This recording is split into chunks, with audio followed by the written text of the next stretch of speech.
My name is Axton Lowe. I'm 26 years old and I'm from right here in Bristol, Tennessee.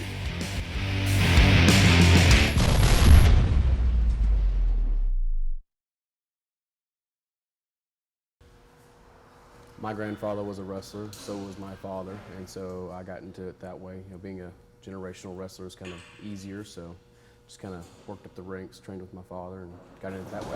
Lock the heels. I got a little extra special treatment by going every weekend to my grandfather's shows, helping set up. I love setting up the rings. It was one of my favorite things. It's just the atmosphere, the people, everything about it was just amazing. Being able to start in wrestling, to follow my father's footsteps, is just what I've always wanted to do.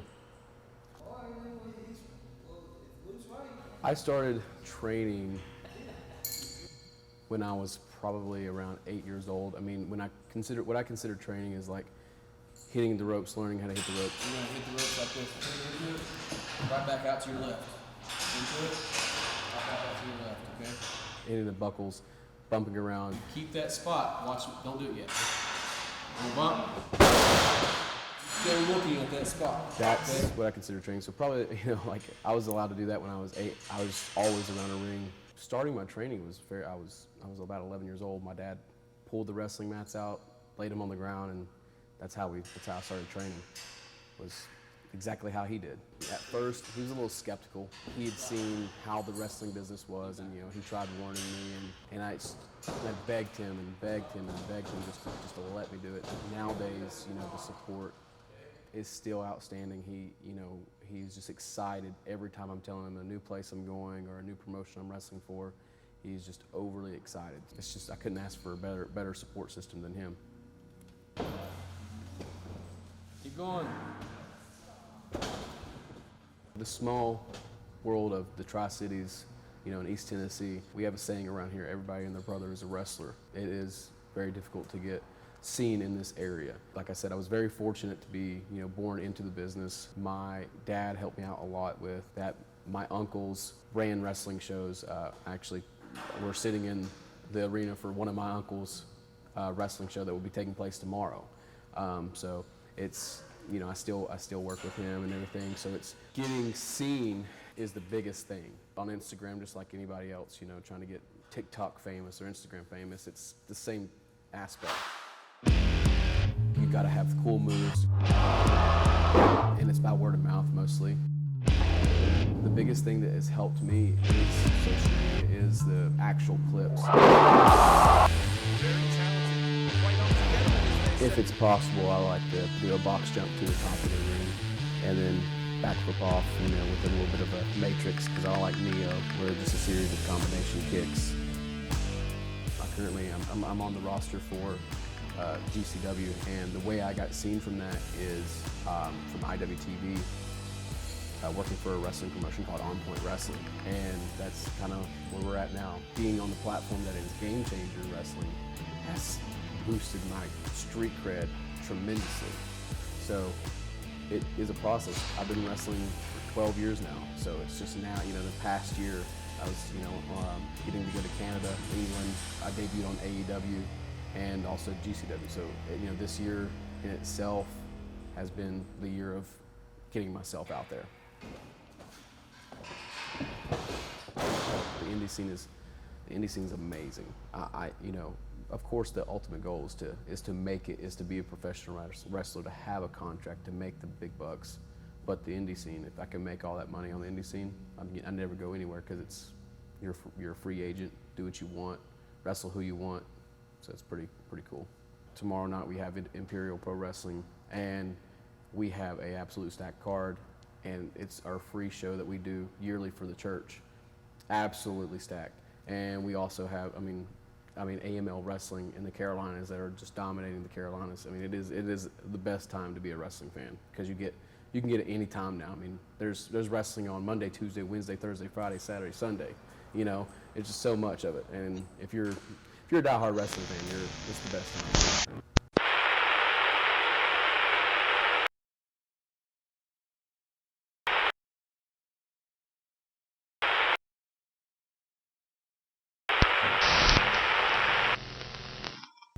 You want the camera answer or you want the real answer?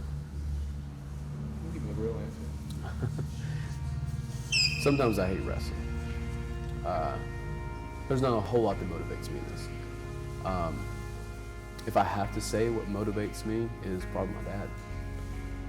My dad was a wrestler for, he started when he was 17, he's 50 now, over 30 years. What motivates me is him, because I can't quit. I can't just give it up. No matter how bad the wrestling business gets on our end, on the wrestler's end, you can't quit. Because I have invested 12 years. I've invested everything. I've sacrificed birthdays, Christmases, all the above, and that's what you do in this business. It's known.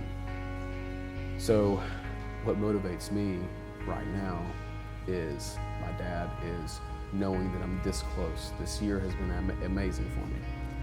And is the light at the end of the tunnel, is what is given to me, Right now, you gotta eat a lot of crap. You eat so much crap. I've spent so much money. When you live paycheck to paycheck, and then you also have to travel, it's rough. So I do say wrestling does pay, and when I'm on the road, 4 days a week, I might be getting paid $150 a night. That may be great, to some people in the business, but you're spending that on food, hotels, gas.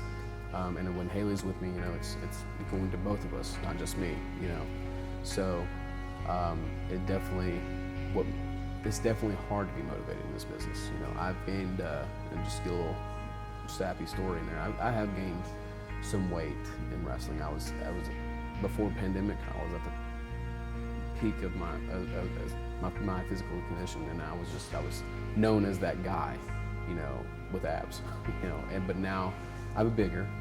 I am stronger, and I can do all the same stuff I did before, but it's hard to stay motivated in this.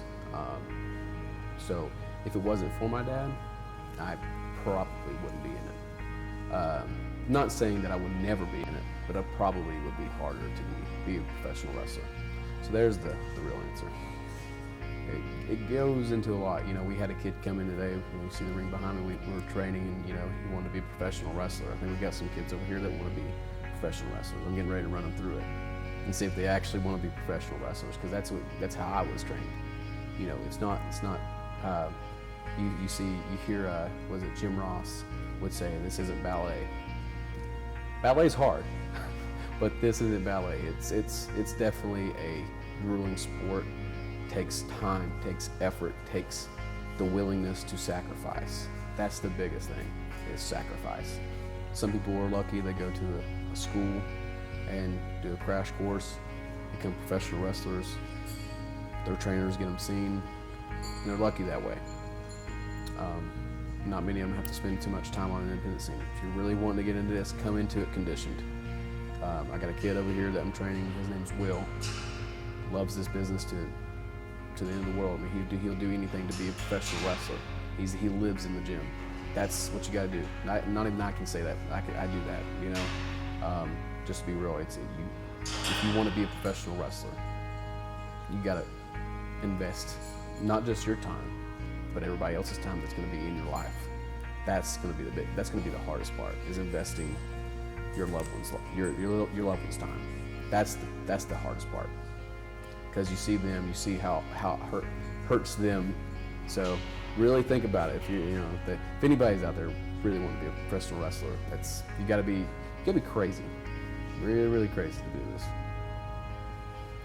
Well, I guess people call me crazy because I do this, but they're crazy. For someone to say that what we do is fake, yes, it's predetermined. Yes, we have spots. But to say it's fake is unfair, because you get in the ring with me, I'm gonna show you it's not fake. I'm gonna hurt you, but I'm gonna show you it's not fake. We had a guy come in earlier, says he couldn't do that, because he knows that it's real. He knows the hits are real. That's exactly right. You take a bump in that ring, you're gonna feel the steel, the boards. When you hit the ropes, you're gonna feel the cable hitting your back. It's not fun. So when people say that wrestling's fake, it's really unfair, and not a whole lot of people get by with saying that. Maybe women and children, but that's about it. Because it's not a fair statement. I challenge anybody that says wrestling's fake to spend just an hour in the ring, just an hour of training. If anybody ever has, if you know of anybody, just bet them. Bet them $50 that if they can come here and train with me, if they can actually hang with me.